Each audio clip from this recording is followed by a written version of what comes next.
welcome back for another episode of the Skits and Giggles podcast. I'm Pascal, and I'm joined by my co-host Bryson.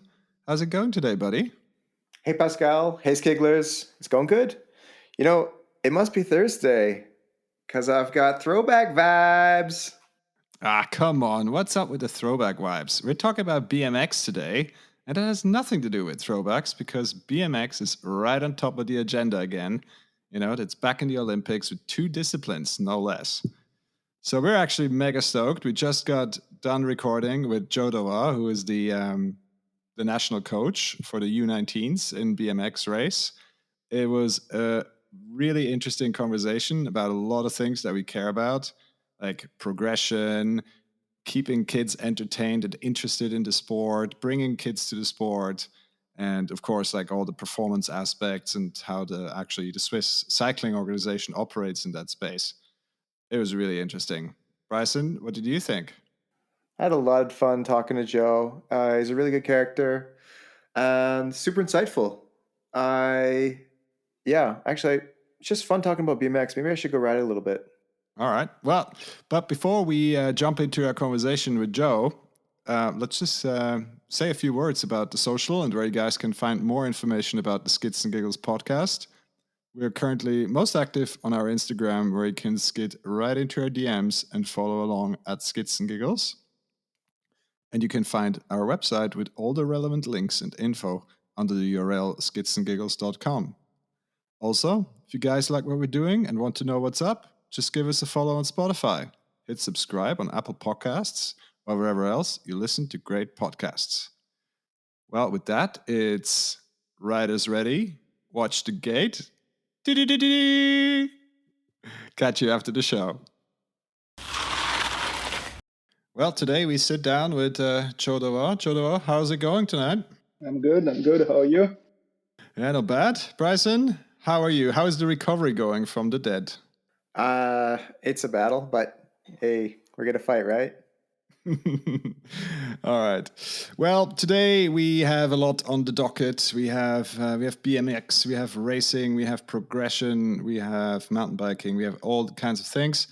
But before we jump into all of that, why don't we talk a little bit about how the season has started for you, Joe? Can you tell us a little bit about that? Yeah. So we start 3 weeks ago with an open race. So it was nothing to do with the championships.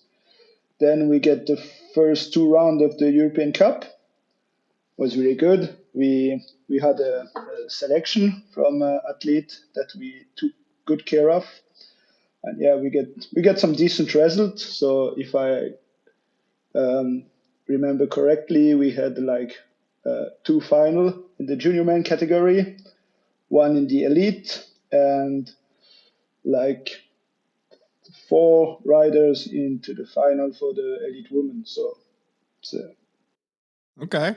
And when you talk about elite and junior and women and boys and men, you're talking about BMX racing. So maybe for the listener that is not so familiar with all the different BMX categories, can you describe a little bit what BMX race actually means?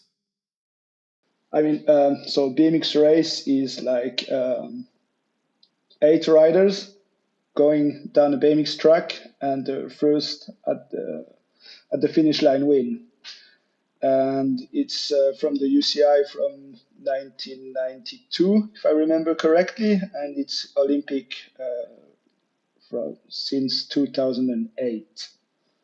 And how do you fit into all of this? Can you describe what your role is in BMX race, and certainly when it comes to juniors and the Olympics and all of that?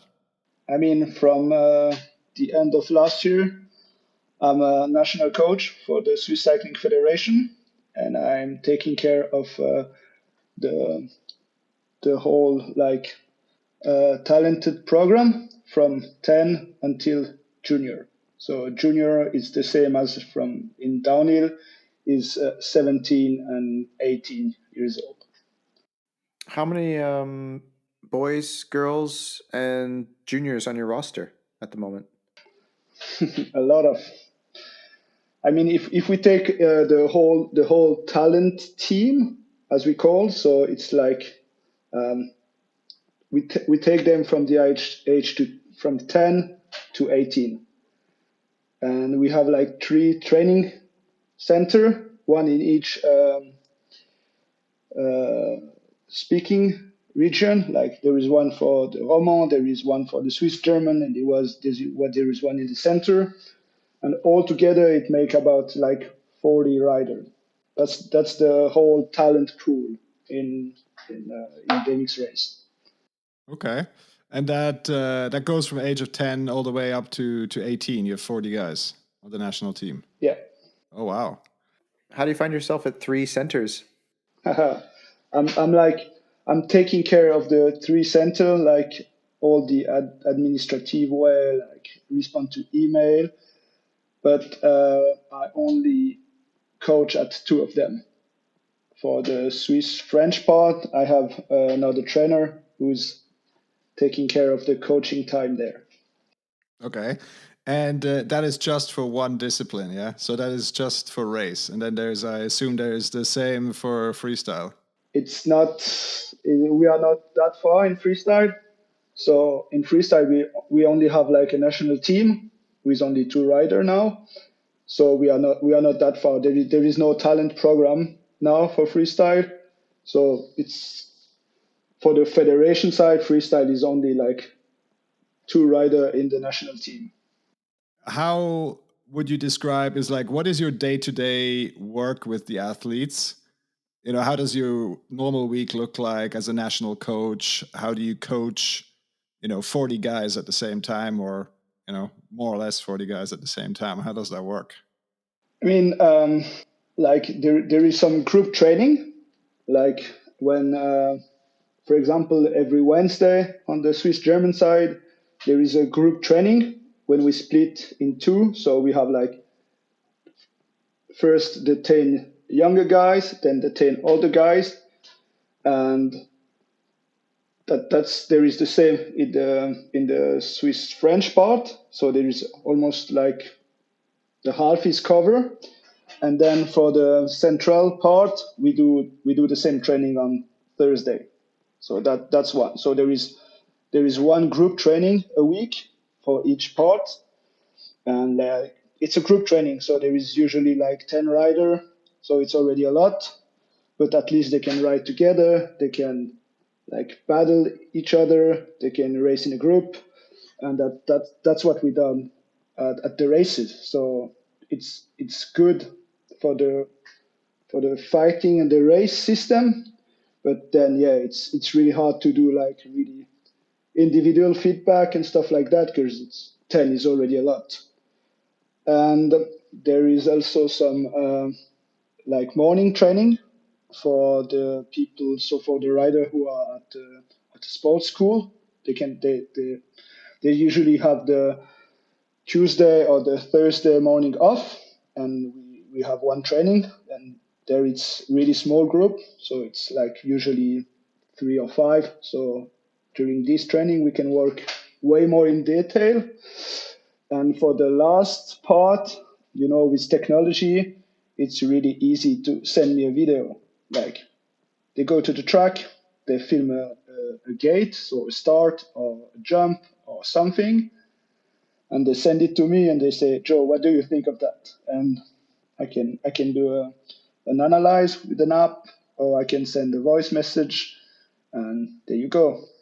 All right, and then I guess the different athletes that on top of the national team, they also have training and coaching with their local clubs and other facilities, or is that purely with you? No. So like there is no generality, but usually until 14, they do one training with me and then 1 or 2 with the club. And we are lucky enough that we have like a good club with good coach there, so they can really profit from the club training. And after that, like 15, 16, and when they start. So 17, so junior and 18, they have they can either have a training plan from from us, so from me or from David Graff, who is the head coach, or they can have a training plan from another trainer. So that's no problem. And they work a little bit less with the club and a little bit more on their side. And you just said that in your group trainings, you're mostly focusing on the racecraft, so kind of racing in a group and the gates. And then, what kind of other skills are critical for a BMX race athlete? Yeah, I mean, so it's not rocket science. What you have to do is go fast on a BMX bike. So what we most train is that. So go fast on the track. So a huge part is the start. So with the gait and the movement and all the stuff. So we are doing a lot of this. That's for sure. And we are doing a lot of track speed, like really section of the track, like trying different like jump manual and different stuff.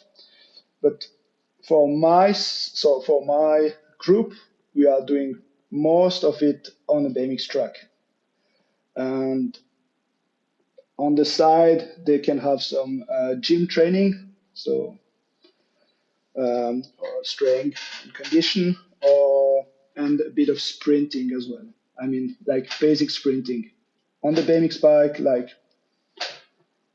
it can be uphill sprint, downhill sprint, but I would say like most of the training for my athlete is on the BMX, and a good part of it is on the BMX track. Joe, I've had a lot of good times on BMX tracks. Never formally riding BMX, but I've got a dirt jumper, and I've always had like a kind of a kick around bike, a hardtail that I just ride on, and find myself some indoor, some outdoor BMX tracks. I don't really know anything about BMX, and I haven't, yeah, as I said, done any formal riding, but I've always found a lot of fun riding some BMX tracks and even pump tracks, right? Uh, like there's really big exhilaration riding with your friends, all like handlebar to handlebar, seeing who can go furthest or how high you can go and stuff. What's the difference between the tracks that these athletes are going on? And are they going to like just the one track, or are there multiple tracks that they get to practice different techniques and skill sets on? Yeah, I mean, there is two different stuff regard tracks. There is what we call normal track, and there is what was before called a supercross track.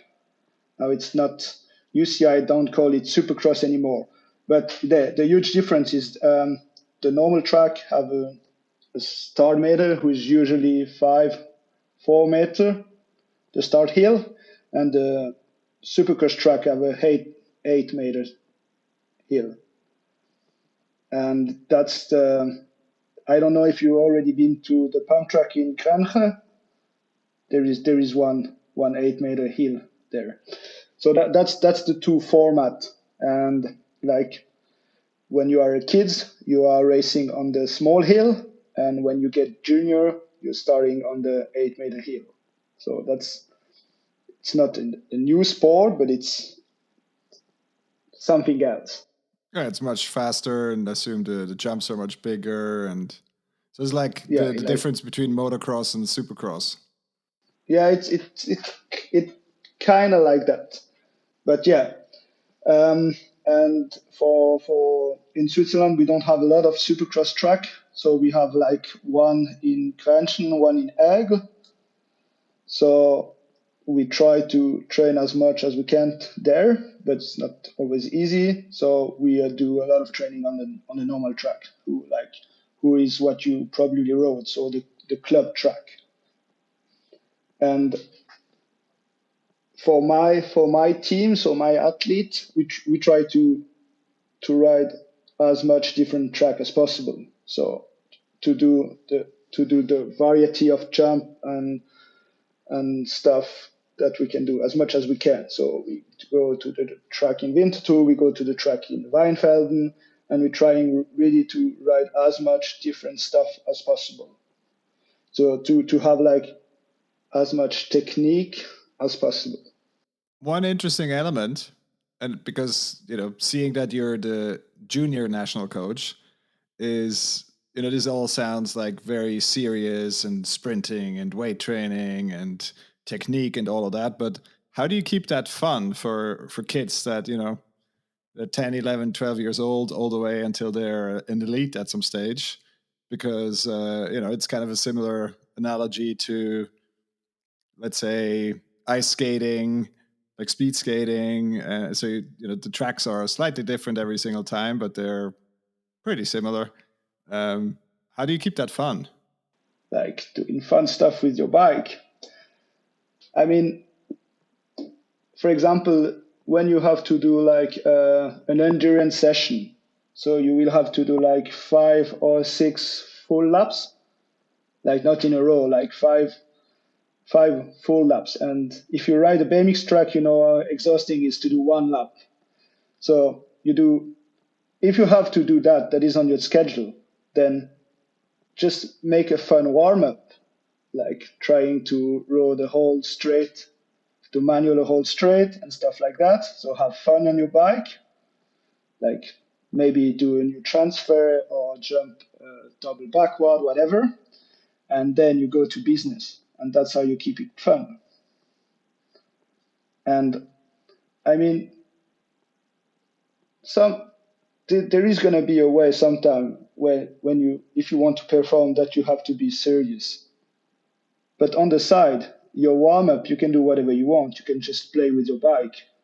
And the cool down, same. I mean, you can do your 6 or 5 full laps, one after the other.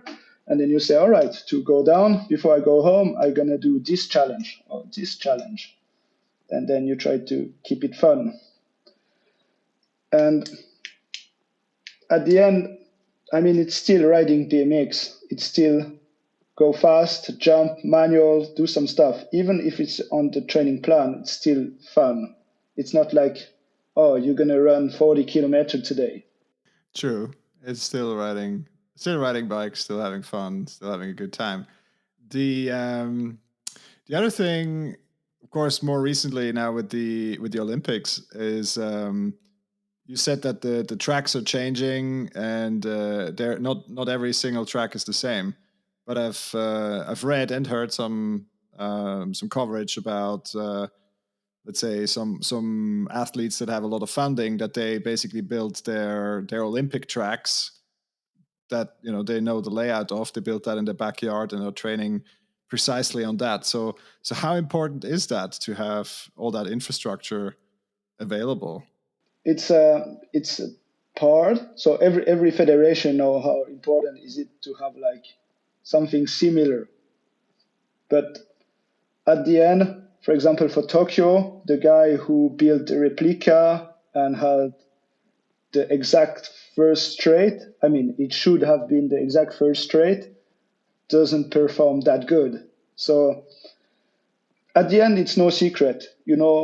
Like the starting hill, which shape is going to be. It's going to be 8 meters. There's going to be like 2 kink, and you know how it should be. So you can build one, and all the federation have one. And in Switzerland, we have one in Egg, we have one in Grenchen. So you can train on that. But I mean, all the other federation are doing the same. So it's not what is going to give you a huge advantage. It's going to help you, but it's not a secret. I mean, it's no secret to anybody. Okay. So at the end, I think the rider capability is going to play a more important role as if he had the exact same track at home. Time and time again, we hear about really notable high-performance cyclists coming out of BMX and crossing over to, let's say, downhill and enduro, other mountain sports, other cycling sports, and they have really like the kind of they say they have the typical BMX style, like the explosiveness and the handling skill.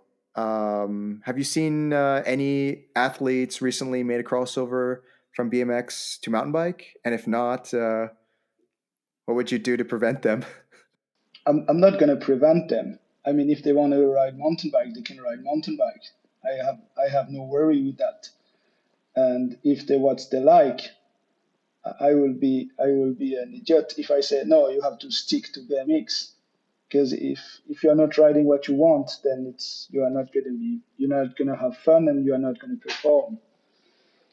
Um, I don't have a huge example now, but I mean, not on my team, but I remember, like, I would say 5 years ago, I saw Thibaut Daprela racing an Europa Cup in Verona, like 5 years ago. I think it was like 2017 or maybe 2016, but he was racing an European Cup, and he was racing really, really good. And like 5 years, 5 years after, he's racing downhill World Cup. So And winning. And winning. and winning. Destroying. He's a beast. He's a beast. No, I mean, there's obviously some fantastic athletes coming out of BMX. I think we're not spilling any beans or any secrets if you say that. What is it? Jared Graves and was it Thibaut Daprela has a BMX background, and there's plenty of others. Loic Bruni has a BMX background. Obviously, BMX background currently, if you're frequenting the pink bike sections, the comment sections is kind of a thing after the Pink Bike Academy. But yeah, it seems to be helping quite a lot for a lot of athletes, certainly when it comes to explosivity and certainly bike skill. Um, the other thing I'm curious about is, kind of, so how long have you been doing this, and what has been kind of the most rewarding in all of that time that you spent with working with kids and young athletes and bringing them to the top of the sport? I started to help like the training center in 2010. It was back then in the French part of Switzerland, and then in 2018 I started to doing that like as a job. At first it was like only 50%, and from last year it's like it's a full-time job. So I have like almost 12 year as an experience as a high performance coach. Um, I mean, I'm not the kind of coach who say, oh yeah, I take the credit for this win or this win, because I know like kids or athlete, I'm gonna say kids are come to me when they are 10, and then they are gonna leave me when they are 18, and it's only a part of the process. I want that after they're gonna be successful in under 23 and then in elite. So it's like really I'm really part of the career as a process. But yeah, when I moved to Zurich, I started to work with Cedric Guti. He was like 15, and then he had a pretty successful career as junior. So he won like the European and the World Championships as junior. So that was rewarding, but I was not like taking credit of it, because I know it's part of the process. And then last year he made his first like World Cup podest in elite, and he was at the Olympic, but as a how you say that, A reserve, or um, as a alternate. Yeah, exactly. So unfortunately, he didn't race the Olympic, but he was still there. And yeah, and I think he's going to be one of the next big name in BMX in Switzerland. So that's rewarding, but I'm not taking a huge credit of it because at the end he is on the bike. I'm just trying to give my best, to give him the best possibility to do good, but he's on the bike. Oh, yeah, absolutely. I mean, at the end of the day, the athlete needs to, you know, needs to put one foot in front of the other to make the pedals move. But I think there is a, big role for the coach and providing the framework and the foundation and the development path to success in the elite and then potentially a professional career. So I wouldn't undermine that. I don't think that your role is very, very small in that process, and I don't think you need to undersell yourself, especially when I'm not. if you can keep athletes engaged from the age of 10 all the way through 18, and we all know what what happens between those years, in sport and outside of sport. So that is, I think, a huge achievement, and that's why I'm so interested in it. And obviously, I'm facing this challenge with my own kids as well relatively soon. So that's why I want to also educate myself. I have some, like, I'm not gonna say deception, but some rider already sent me an email and say, Joe, I didn't see myself as a high performance athlete. I don't want to race anymore, and I'm fine with it.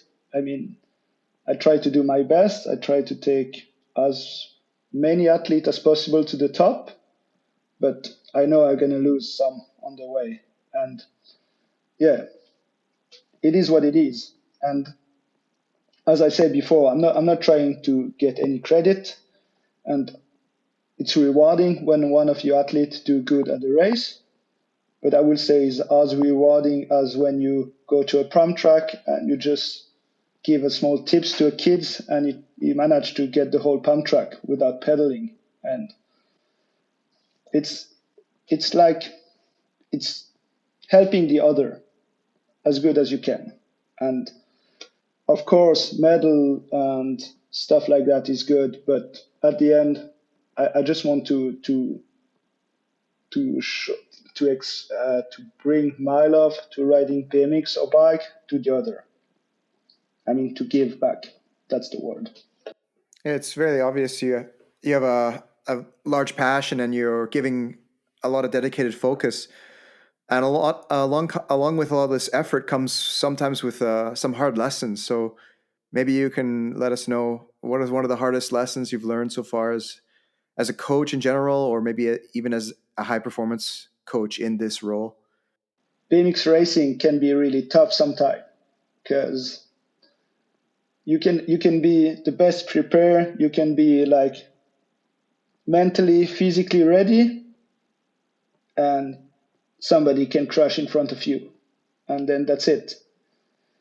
And yeah, so sometimes you like it's not really your fault. I mean, sure, a part is your fault if you don't want that someone crash in front of you, you just have to be in front. Then there is not this chance. But that's not always happen. And sometimes you have the feeling you have done everything good, and then it just doesn't work. And in BMX racing, like a race is 45 seconds, so you can train like a whole year or almost a whole career, and then it's over in 45 seconds. And sometimes it's hard to deal with that. Like it you give really like all your time and all your energy for something, and then I don't know, you crash or you do a small mistake and then it's over. It's not like I mean, in a cross country race, like it's 1 hour 30, so you have time to like Recover, fix the bike, usual stuff. Yeah. A cruel discipline. I think it's very, very honest in that, it's just in terms of the speed and the power, and seeing how these dudes and dudettes are bombing out of the start gate, it's unreal. Um, you know, just in terms of the performance, that's comparable with some of the best road sprinters in the game, right? Um, and then the finesse and the skill and all of that. And then again, as you say, right, it can be over in 5 seconds. It can be over because not even because you did something wrong. But yeah, I guess the takeaway here is the what you mentioned earlier, right? So to keep the perspective and having the fun outside of the 45 seconds and keeping it entertaining and trusting the process and focusing on the process and sticking to it, and that is hopefully how these guys can continue their path in the sport. Of course, we've talked a little bit about the Olympics and how that has obviously changed the dynamic a little bit within the sport. But do you have any perspective on how things have changed since BMX has become Olympic? And I guess an interesting contrast is, of course, BMX race has been Olympic for a couple of years now, or 4 cycles, as you mentioned, and freestyle has only just come online in terms of the Olympics. So, do you have any perspective on that? The track change because of the Olympics, I would say, because now we have like the Supercross track. It was something new. In terms of rider, I think it's same as all the other sport. Like every rider are getting closer and closer and closer. It's not like 20 years ago there is one guy who dominates, and now there is like 20 guys who can win the Olympics. But I think that's the same for all the sport. And in terms of visibility, I mean, Olympic can only be positive, because if there is no Olympics, there is no BMX on TV. It's not like there is a live of every World Cup or something. So in terms of visibility, it's really good that we have the Olympics, because at least every 4 years people watch BMX on TV. And for freestyle, I mean, there were a lot of discussion. Is it good? Is it not good? That it's at the Olympics, kind of the same debate as for skating, and I mean skateboarding.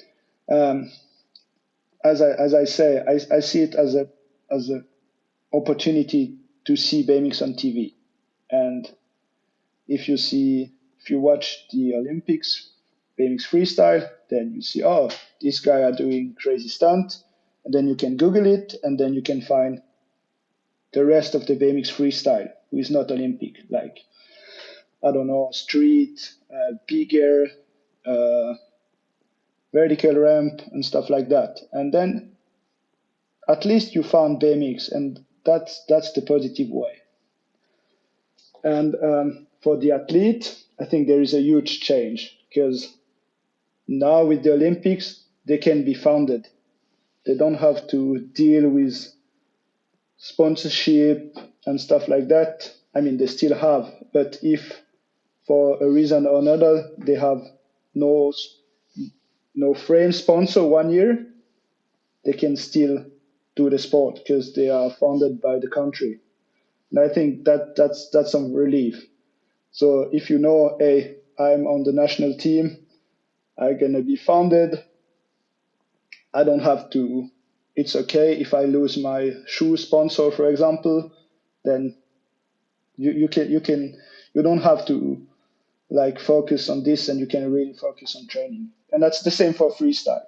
I mean, now there is guy from Team USA who are funded, and if they don't have like an energy drink helm, they can still live from the sport. I guess that's a very important aspect that a lot of people are missing from the equation, right? When it comes to freestyle sport, right? Because it levels the playing field to some extent. I'm not saying it's completely fair compared to someone that has an energy drink sponsor or whatever else sponsor it is, like a big time big money sponsor, right? But at least it gives everyone the opportunity to 100% focus on the sport. One final one on, bringing people to the sport and the Olympics and all of that is kind of, you mentioned that it's the Olympics is a great platform to bring people to BMX, and that people see it on TV and they can appreciate what the performance is, etc. But what else are you doing to bring more people to BMX? Is there any let's say marketing activities, or how do people find BMX today?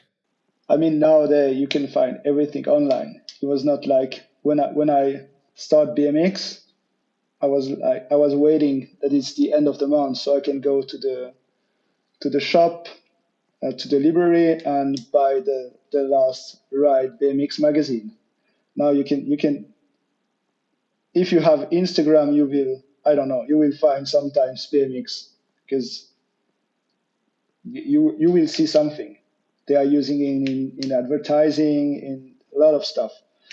But I mean, in Switzerland, we are lucky that we have like a lot of place to ride, like a lot of BMX track, a lot of pump track, really a lot, and some good skate park as well. So we are pretty well organized and well covered. So there is some school who are doing like introduction in the pump track.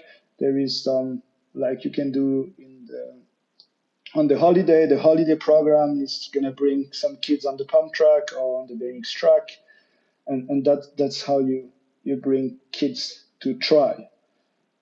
And when you try, you're gonna like it or you're not gonna like it. That's how that's your way. But at least you have tried once. And I will say that that's how you bring more people to ride BMX or to ride bike. Just give them an opportunity to try. And if they like, oh, here's a flyer, that's the local club, you can go try. If they don't like, no problem. You can do whatever you want.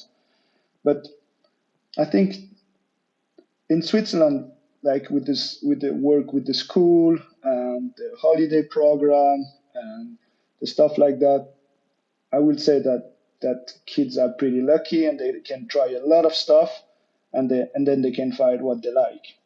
Of course, we know that you also work with the bike school here in Zurich, and a lot of the holiday programs that are coming through the local organizations here. For example, Zurich Trails, I think they have a BMX course, they have a pump track course, they have a dirt jump course, they have, there's quite a lot of stuff. And I think, as long as the kids are on bikes, or anyone is on bikes and can see with some simple exercises or simple tools and simple visualization how much fun they can have, then that's what brings them and keeps them in the sport.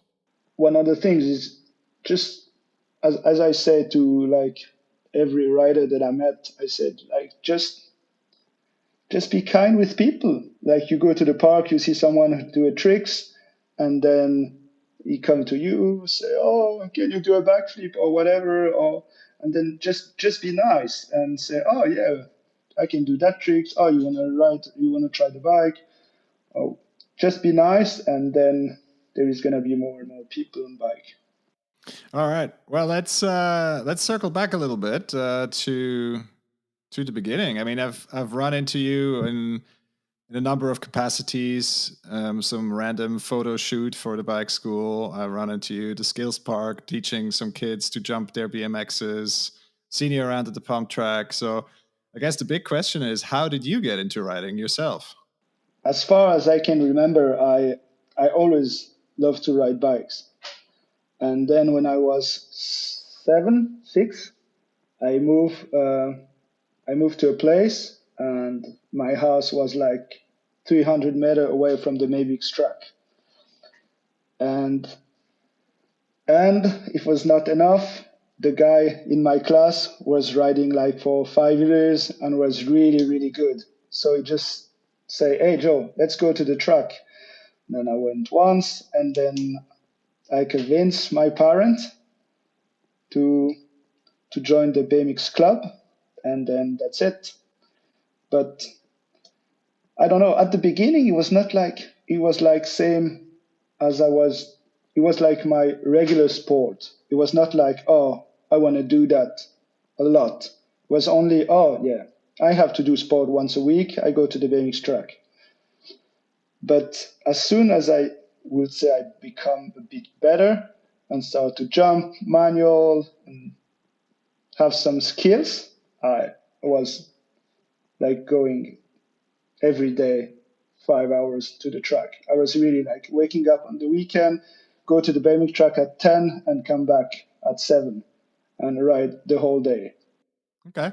And was that just BMX race, or was that, or you never made any distinction? You just rode BMX or you rode bike, and that was it. It was racing. It was like, as I say, I get in the club. I start riding bike like I was doing jump in front of on my home and stuff like that, like building jump with like plywood, like I would say all the kids have done once in their lifetime. And Yep. then I went to the track, and then I signed up on the BMX club. So I was a BMX racer, and from like 10 to 14, I was like really BMX race focus.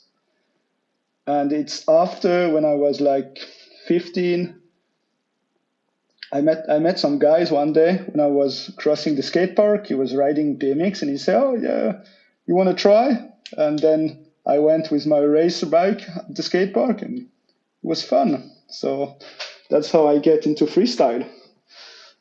And after I was like, I always have like some kind of period. So at the beginning it was more race, then it was more freestyle when I was a teenager, and I would say from like 20, it's only riding BMX. Doesn't really matter. I can have fun on everything.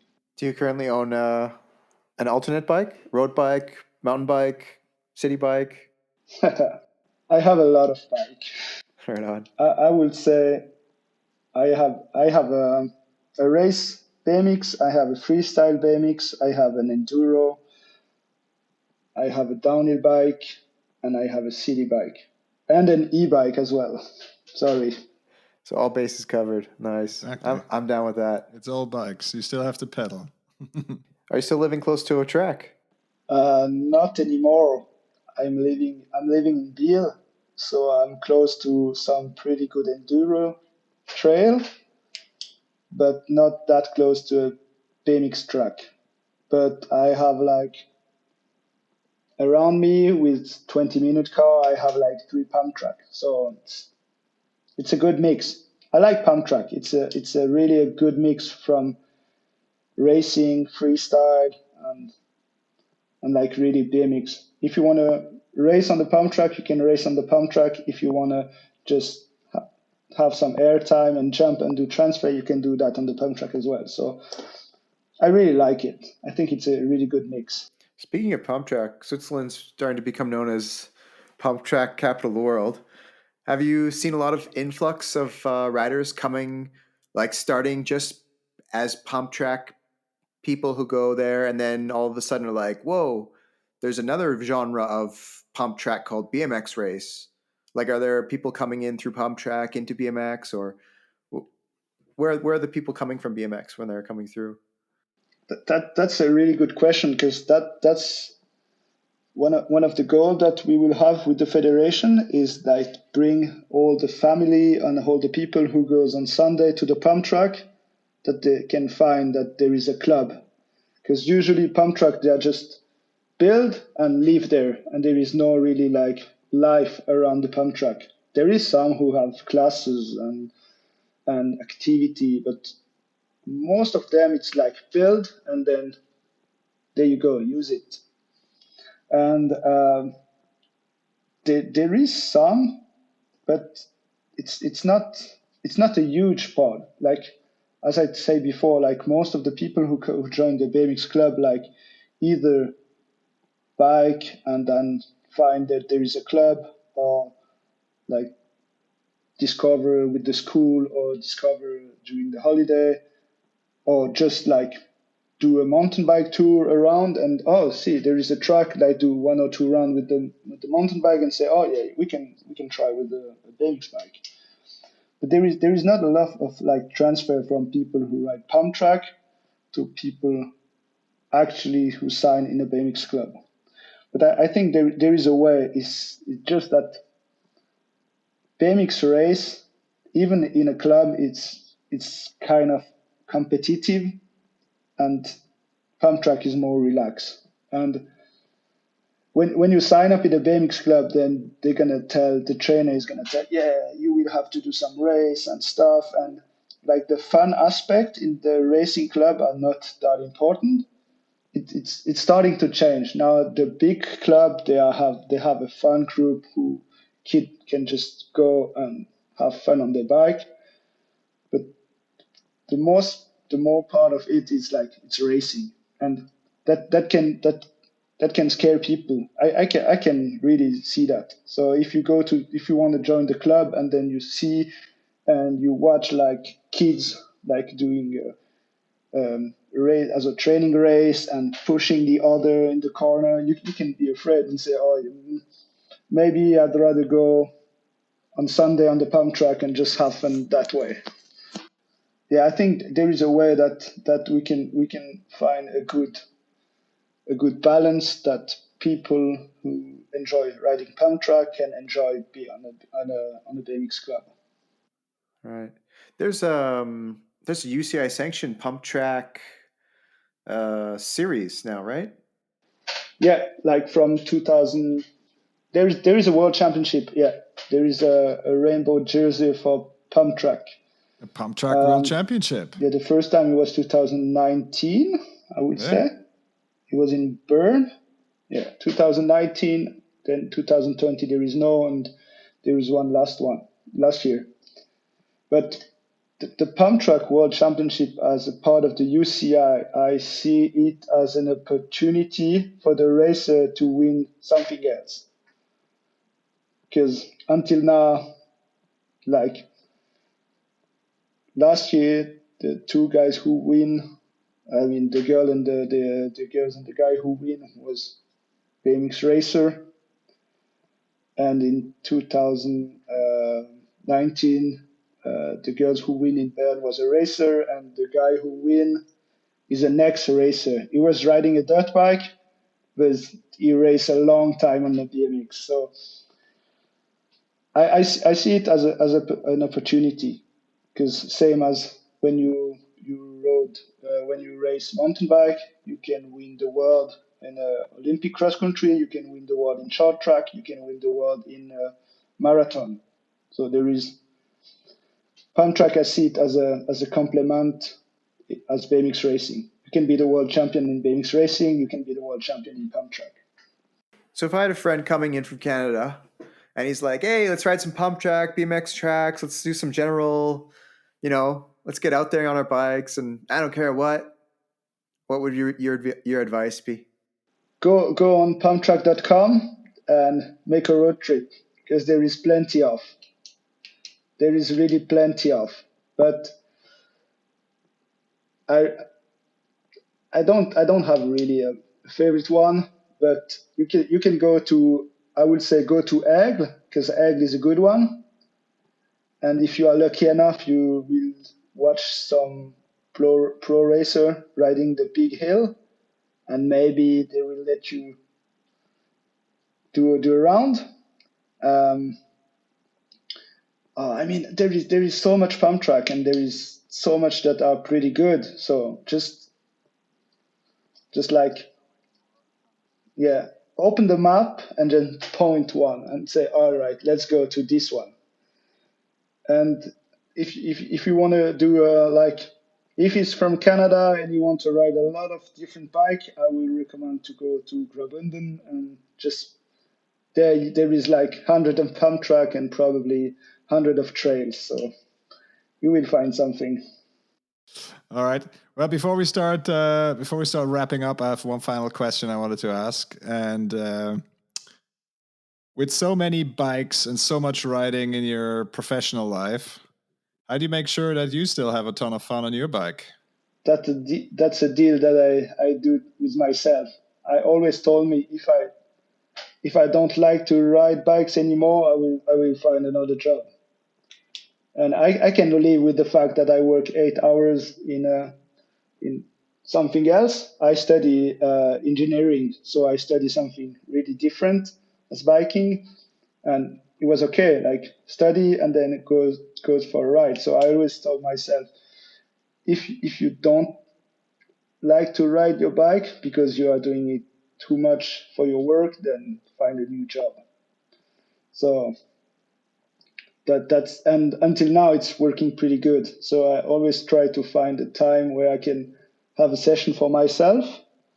Sometimes it's only like half an hour before the class with the athlete start, or on the way to a race, like a small stop at a pump track or at the skate park. And but I always try to find some time to have fun on my bike. And I can have fun on a lot of different bikes, so that's made it a lot easier. All right. Well, we're getting towards the end of our time tonight, so we would like to close out our show with our infamous closeout questions, if that's okay. Um, how about we start with the first one? I have a feeling we already heard a little bit about that first bike that got you really stoked on riding. The first one who get me really stoked, it was not the first BMX. It's the one I get when I was 13. It was a black DK complete, and it was the first one who I when I jump on it, I was first capable of doing stuff like manually jumping, and it was like the first bike I pay with my money. It's like, yeah, it was really the first bike I was I was really excited to ride. So when I put it back in the garage, I was like, I can't wait for the next time we rode together. You still have it, or do you know where it is? I know where it is. I give it to a friend, and he still have it. He has it as a decoration. Okay. So worst case, you could get it back. I can get it back. Very good. Well, second one, I'm also very curious about your response to this one. No pressure. Imagine yourself as Harry Skidini and you are a bike magician extraordinaire. You can make riding a bike more awesome for anyone by the stroke of a magic dropper post. What would you do? I mean, bike coach are not gonna like me, but I will give everybody the skills to jump confidently. Yep, I'll take some of that. Double dose for me, please. So we all know BMX a little bit notorious for a little bit of a wild ride. Maybe it's part to do with only a back brake on some of them, at least on race bikes. If you want to pull off a great skid, maybe not on the track, and maybe even not even with a rear brake. But how would you do that? I mean, we only have back brakes, so it's pretty easy. Go as fast as you can and just pull the brake and see what happens. And if it goes left, it goes left. If it goes right, it goes right. If you have to take off the foot, you take off the foot. Just go full speed and pull the lever. With only back brake, it works pretty good. Yeah, there's no way out. There's one exit door. All right. Well, Joe, this was really cool. Super interesting. If our listeners have any questions or want to know more about BMX race, the Olympic movement, about yourself, where can they find you? They can find me on Instagram. They can find me on the Swiss cycling website. So there is my email address over there. So if you have any question regarding BMX, just text me or send me an email. Sweet. Well, we'll put that up in the show notes when this goes out, so you can find it there. Joe, again, thank you very much for your time. This was really cool. Bryson, thank you for your time. It was also very interesting with you. And we'll talk to you soon, hopefully in person. Adios. Thanks for listening. We really hope you enjoyed this episode. As we mentioned at the top of the show, you can find all the links and the relevant info to this episode in the show notes. Also, if you enjoyed this episode, why don't you share it with your riding buddies? It really helps us grow our show and reach more cool people like you. That's great advice, Pascal. I really enjoyed making the episode as well. And I'm really looking forward to all the cool stuff we're going to be doing in 2022. So stay tuned, guys.